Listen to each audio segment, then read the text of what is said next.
En la historia de Reddit de hoy, mi esposa dijo, eres demasiado aburrido. Necesito emoción en mi vida. Luego me entregó los papeles del divorcio, esperando la mitad de mi dinero. La dejé pensar que había ganado, hasta que se dio cuenta de lo que estaba oculto en la letra pequeña. 4 días después, le gritaba a su abogado. Siempre supe que mi esposa, Jessica, tenía gusto por la emoción cuando nos conocimos. Era una de las cosas que me encantaban de ella. Era divertida, espontánea, llena de vida. Tenía la capacidad de hacer que incluso un viaje al supermercado se sintiera como una aventura. Pero en algún momento, esa emoción se convirtió en algo más. Empezó a desear lujo, atención, nuevas emociones constantes. La mujer que solía ser feliz con una noche acogedora en casa empezó a poner los ojos en blanco cada vez que lo sugería. Y una noche, tomó su decisión final. Acababa de llegar a casa del trabajo, cansado pero con ganas de una noche tranquila. Jessica, sin embargo, ya estaba vestida como si tuviera algo mejor que hacer. Vestido negro ajustado, pelo peinado a la perfección, pendientes de diamantes que no había visto en mucho tiempo. Se miraba en el espejo del pasillo, ajustándose el lápiz labial. ¿Vas a salir? Ni siquiera me miró. Sí, solo a tomar unas copas con las chicas. Miré el reloj. 7:45 de la tarde. Lo curioso era que había escuchado esa misma excusa muchas veces últimamente. Fui a la cocina, abrí el refrigerador y pregunté casualmente, ¿qué chicas? Silencio. Una vacilación. David, ¿importa? No insistí. Cogí una cerveza y me apoyé en la encimera, observando. Porque ese fue el momento en que me di cuenta. No solo estaba saliendo, me estaba dejando de lado. Y lo hacía de forma tan casual, como si ni siquiera tuviera que esforzarse. Así que decidí en ese mismo momento que no lucharía por alguien que ya estaba a medio camino de la puerta. Y, efectivamente, 2 semanas después, lo hice oficial. Era un viernes por la noche cuando me entregó el sobre. Tenía una expresión engreída y practicada en la cara, como si hubiera pasado horas ensayando este momento frente a un espejo. David, creo que ambos sabemos que esto no funciona. La miré sin decir nada. Ella lo tomó como una señal para continuar. Eres demasiado aburrido. Necesito emoción en mi vida. No quiero sentirme atrapada nunca más. Casi me reí, no porque fuera gracioso, sino porque realmente pensó que esto era una demostración de poder, como si me estuviera dando un gran discurso emocional cuando, en realidad, ya había seguido adelante en su cabeza. Tomé los papeles de su mano, los hojeé lentamente y ahí fue cuando lo vi. No solo me estaba dejando, esperaba una paga. Pensión alimenticia, un acuerdo financiero masivo. Literalmente se había escrito un cheque de mi cuenta bancaria. ¿Y la mejor parte? Claramente ni siquiera había mirado el acuerdo prenupcial. Jessica había firmado un acuerdo prenupcial años atrás. En aquel entonces, no le importó. Estaba demasiado ocupada eligiendo lugares para la boda, arreglos florales e invitaciones de diseñador.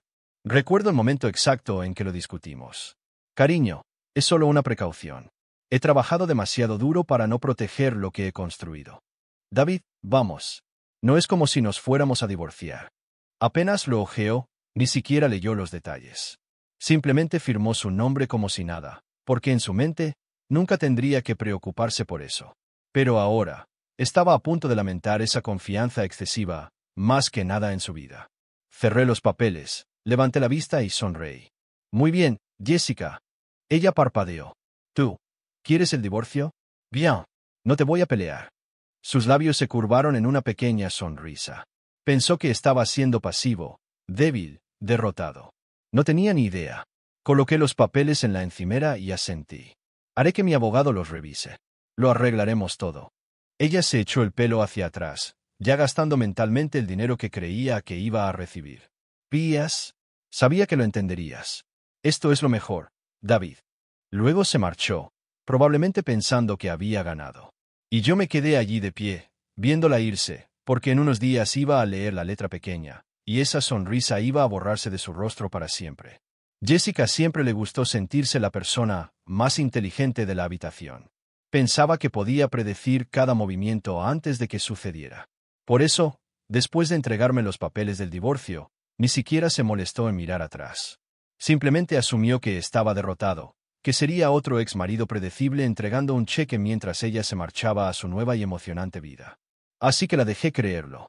Y verla regodearse fue casi tan satisfactorio como saber lo que venía después. 2 días después de entregarme los papeles, Jessica de repente se volvió más feliz de lo que había sido en meses. Podía verlo en la forma en que se comportaba, como una mujer que acababa de tomar la mejor decisión financiera de su vida. Y ni siquiera intentaba ocultarlo. Jessica siempre había recurrido a su mejor amiga, Olivia, Liv, como la llamaba, para que la validara. Si Jessica quería escuchar que estaba tomando la decisión correcta, Liv estaba allí para animarla. Por eso, 2 días después de entregarme los papeles, escuché por casualidad su conversación telefónica. Jessica estaba tumbada en el sofá, con el iPad en la mano, hojeando apartamentos de lujo que ni siquiera había pagado todavía. Jessica, debería haber hecho esto antes, Liv. Juro que he estado desperdiciando mis mejores años con David. Tomé un sorbo de mi café, en silencio, escuchando. No, el abogado dijo que es irrompible. Estaré muy cómoda. Y, sinceramente, me lo merezco. ¿Mercer? ¿Pensaba que merecía llevarse la mitad de lo que yo había trabajado? Casi me reí, porque todavía no había leído el acuerdo prenupcial. Jessica no solo estaba gastando mentalmente mi dinero, sino que ya actuaba como si lo tuviera. Esa semana, me di cuenta de que había dejado de cocinar en casa. Uber Eats, DoorDash, cuentas de restaurantes caros, todo cargado a su propia tarjeta. Reservó un viaje de fin de semana con amigas a Miami. Vuelos en primera clase, hotel de lujo, prepagado por adelantado. Empezó a comprar como loca, bolsos de diseño, ropa nueva, joyas caras. Se había convencido por completo de que en unos meses estaría lista para la vida. Mientras tanto, yo la observaba tranquilamente gastar dinero que no tenía. Porque una vez que finalmente leyera la letra pequeña, ese estilo de vida lujoso que se imaginaba ni siquiera sería una opción. La noche anterior a su reunión con su abogado, se sentó frente a mí en la mesa, hojeando su teléfono, completamente despreocupada. Finalmente, levantó la vista y sonrió con suficiencia. «Sabes, espero que podamos seguir siendo amigos después de todo esto». Dejé el tenedor, la miré y sonreí. Por supuesto. Parecía complacida consigo misma, como si estuviera manejando esto con mucha gracia. Luego cogió su copa de vino, casualmente, como si estuviera hablando del clima. Dijo, «Sé que esto debe ser difícil para ti, pero realmente creo que es lo mejor para los dos. Y te prometo que no haré las cosas difíciles». Simplemente asentí, porque no tenía ni idea. Pensaba que estaba siendo generosa, que me estaba ofreciendo misericordia. No tenía ni idea de que en menos de 24 horas, sería ella la que estaría rogando por una segunda oportunidad. Jessica entró a la oficina de su abogado al día siguiente sintiéndose en la cima del mundo. Había pasado la mañana de compras y luego se había regalado un café con leche matcha de $12, porque, en su mente, estaba a punto de conseguir el día de pago más fácil de su vida. Ya había superado mentalmente lo nuestro. Probablemente pensó que después de esta reunión, nunca más tendría que pensar en mí, excepto el primer día de cada mes, cuando llegara su cheque de pensión alimenticia. Pero entonces, leyó la letra pequeña. Y todo su mundo se derrumbó. Jessica se sentó frente a su abogado, cruzando las piernas con confianza mientras revisaba su teléfono, sin prestar atención.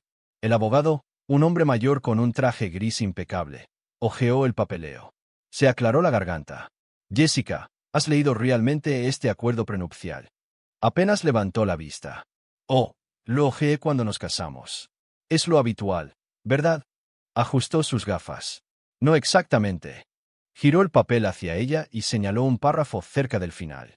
Cláusula 14b. Si el peticionario inicia el proceso de divorcio sin causa, renuncia a su derecho a la pensión alimenticia y a los bienes maritales, aparte de los bienes conjuntos previamente acordados. Jessica parpadeó, luego se rió. «Espera, ¿qué? ¿Eso significa?» El abogado suspiró, dejando su bolígrafo.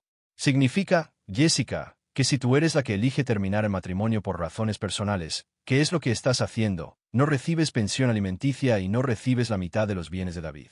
Te vas con lo que es tuyo, y nada más». La sonrisa de Jessica se congeló. Su cerebro trabajaba a toda marcha tratando de procesar lo que acababa de oír. Luego hojeó las páginas frenéticamente, escaneando el contrato como si esperara haberlo leído mal. «Espera, no. Eso no. Se suponía que...» Su abogado la miró con compasión. «Esto se firmó legalmente. Si lo impugnas en los tribunales, perderás. Es hermético». A Jessica se le cortó la respiración. Por primera vez en semanas, sintió algo que no había sentido en mucho tiempo: pánico. No. Esto no es justo. He sido su esposa durante años. Le di mi tiempo, Mi energía. El abogado levantó una mano. Y el tribunal lo vería como una asociación mutua, no como una obligación financiera por su parte. Las manos de Jessica temblaban mientras cogía su teléfono. Yo necesito llamar a David.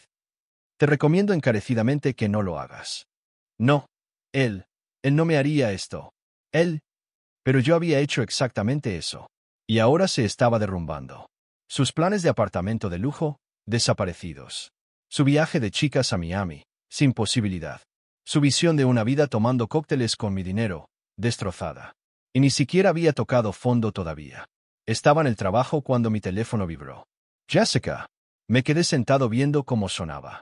Luego, después de dejar que saltara el buzón de voz, revisé la transcripción de su mensaje. David, tenemos que hablar. Yo creo que ha habido un error. Devuélveme la llamada, por favor. ¿Un error? Oh no, Jessica. Tú tomaste tu decisión. Ahora tienes que vivir con ella. Jessica siempre había sido buena para salirse con la suya hablando. Pensaba que si lloraba lo suficiente, suplicaba lo suficiente o se hacía la víctima lo suficiente, podría cambiar las cosas. Pero por primera vez en su vida, nadie venía a salvarla. El primer mensaje de voz había sido tranquilo, pero urgente. El segundo, no tanto. Jessica, David, no sé a qué tipo de juego crees que estás jugando, pero tenemos que arreglar esto. No puedes simplemente cortarme así. Devuélveme la llamada. Dejé que sonara de nuevo. Entonces llegó un tercer mensaje de voz. Esta vez, su voz se quebró. Jessica, David, por favor, creo que metí la pata. Solo devuélveme la llamada. ¿De acuerdo? Ahora estaba cayendo en la cuenta. Todo su futuro, del que había estado tan engreída, había desaparecido. Su fantasía de vivir de mi dinero, mejorar su vida y seguir adelante sin consecuencias, muerta a su llegada. Y ahora se estaba dando cuenta en tiempo real. Esa tarde, recibí un mensaje de texto de mi propio abogado. El abogado de Jessica se ha puesto en contacto. Quiere renegociar los términos. Supongo que tu respuesta sigue siendo no. Sonreí con suficiencia. Absolutamente. Porque aquí está la cosa, esto no estaba en debate. Ella firmó el contrato. Ella solicitó el divorcio. Ella asumió que tenía el control. Y ahora que se daba cuenta de que no era así, pensaba que podía simplemente pulsar deshacer. Ni hablar. La siguiente llamada de atención de Jessica no vino de mí. Vino de su círculo social. Verás, cuando decidió divorciarse de mí, había estado presumiendo a sus amigos de cómo iba a estar financieramente establecida de por vida. Había pasado semanas pintándose a sí misma como la mujer inteligente e independiente que estaba mejorando. Pero ahora estaba luchando. Y de repente, sus amigos ya no la apoyaban tanto. Olivia, su mejor animadora, dejó de responder a sus mensajes. Las mujeres que la animaban, ahora demasiado ocupadas para quedar. El chico con el que había estado coqueteando antes del divorcio, ahora la ignoraba. Porque nadie quiere estar cerca de un barco que se hunde. Y Jessica se estaba ahogando. 2 días después, apareció en mi puerta. Abrí para verla allí de pie, sin parecerse en nada a la mujer segura de sí misma que me había entregado los papeles del divorcio. Sin ropa elegante. Sin pelo perfecto. Sin sonrisa engreída. Solo una mujer desesperada que acababa de perderlo todo. David, por favor, ¿podemos hablar? Me apoyé en el marco de la puerta, con los brazos cruzados, en silencio, esperando. Respiró temblorosamente. Yo no estaba pensando con claridad. ¿De acuerdo? Yo cometí un error. Arqueé una ceja. ¿Un error? Sí. Me dejé llevar por todo. Dejé que mis emociones se apoderaran de mí. Pero nosotros no tenemos que hacer esto. Podemos arreglarlo. Quiero decir, nosotros hemos estado juntos durante tanto tiempo. La interrumpí con una risa. Jessica, no me amas a mí. Amabas lo que podía darte. Y ahora que se ha ido, ahora te arrepientes. Su labio tembló. No, eso no es. Negué con la cabeza. Ya tomaste tu decisión. Contuvo la respiración. David, por favor, yo no tengo a dónde ir. Asentí lentamente. Sí, lo sé. Luego cerré la puerta en su cara. Y eché la llave. Jessica solía pensar que era intocable. Pensaba que podía dejarme, tomar mi dinero y mejorar su vida sin pensarlo 2 veces. Pero ahora estaba sin hogar, arruinada y sin idea de qué hacer a continuación. Y, por primera vez en su vida, no había un plan B. Al día siguiente de cerrarle la puerta en la cara, empecé a recibir mensajes de texto de amigos en común. Aparentemente, Jessica tuvo una crisis nerviosa en un café. Había estado despotricando a gritos contra Olivia, que estaba claramente incómoda, diciendo que yo era cruel, despiadado y que estaba arruinando su vida. Intentó llamar a sus padres para pedir ayuda, solo para que le dijeran que se las arreglara sola. Salió corriendo llorando después de darse cuenta de que nadie estaba de su lado. Había pasado años actuando como si estuviera por encima de todos, y ahora nunca había estado más abajo. Más tarde esa noche, recibí un último mensaje de texto de ella. Jessica, David, no sé qué más decir. Lo siento mucho. Por favor, ¿podemos hablar? Solo, necesito hablar contigo una última vez. Solo, necesito oír tu voz. Lo leí una vez, luego otra vez. Luego lo borré. Sin respuesta. Sin reacción. Sin cierre. No se lo merecía. Tuvo su oportunidad de hablar. Tuvo todas las oportunidades de hacer lo correcto. En cambio, me tiró como una fase aburrida de su vida. Y ahora podía vivir con esa decisión. Pasó un mes. Lo había superado por completo. Estaba de vuelta en el gimnasio, entrenando más duro que nunca. Empecé a viajar, a pasar tiempo con amigos y a disfrutar de mi paz. Entonces, una noche, estaba en un bar en la azotea con algunos compañeros de trabajo. Fue entonces cuando la vi. A Jessica. Estaba sentada sola en una mesa, con un cóctel medio vacío delante. Parecía diferente. No de una manera nueva y mejorada. De una manera la vida me masticó y me escupió. Sin ropa de diseño. Sin piel brillante por los tratamientos faciales caros. Sin confianza. Solo una mujer que se había dado cuenta de que había arruinado su propia vida. Por un breve segundo, levantó la vista y me vio. Nuestras miradas se encontraron. Pude verlo. El reconocimiento, el arrepentimiento, la dolorosa comprensión de que me había perdido para siempre. Entonces, simplemente me di la vuelta. No la reconocí. No la miré 2 veces. No, le di nada. Y esa fue la verdadera venganza. Porque Jessica no solo perdió dinero, perdió la vida que podría haber tenido. Y yo, estaba demasiado ocupado viviendo de verdad como para preocuparme.